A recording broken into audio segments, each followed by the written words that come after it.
السلام عليكم ورحمة الله وبركاته. بعد السلام هل كان وحنا اسكون نمد أنه وضياشي قبل الله أنه بايش قبل الله وان هل كان اسكون نمد أنه وحان نمد بايش هرتيه وحان نمد سلطان كاين سلطان عبد الله علي السكر وأيان هروحوغا وحنا جارين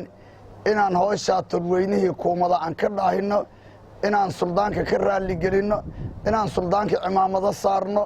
هل كان هوشا صان نمد سوينا أحسن وهنما بينه وقبصانتي سلطان كواك لنا عيق بديك تتاجن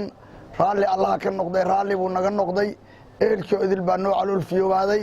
هوشا صان نقض بيش هرتي أضياش هذي أنكسه هيني وعليه أن أسه هيني نوانجا قاتين سوينا أحسن بين أسه وين هوشا أن ما أنت اسكون نمد أنت صي بهذا الرنت صي بان اسكون نمد سوينا أحسن بين النور رماتي وعن رجينا إن إلهي ذيك مرض موحيالا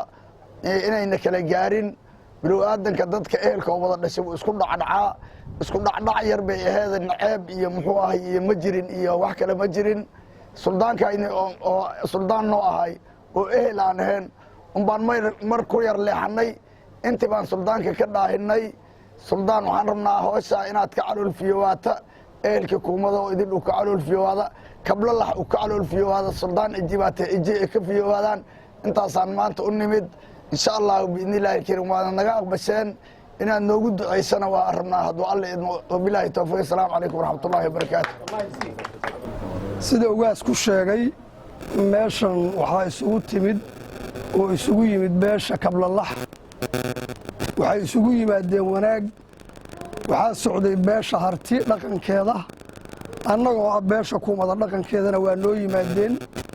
waa uga mahadcelinaynaa sida sharafta leh ee ehelnimada leh ee qiimaha leh ee tolnimada leh ee walaalnimada leh inoogu yimaadeen wixii ay noola yimaadeen waa ka guddoonnay walaalnimaanu yaanu uga guddoonnay caafimaad baan kaga guddoonnay arrin yaro waxaa la khiyaaro waxayna foofsanin baa u soo hoyda waxay ka tashadeen ma ayna ahayn waxay isku ogaayeen ma ayna ahayn waxay u kaseen ma ayna ahayn arrin yaro si uun siyaabaha ka mida u dhacday bay ahayd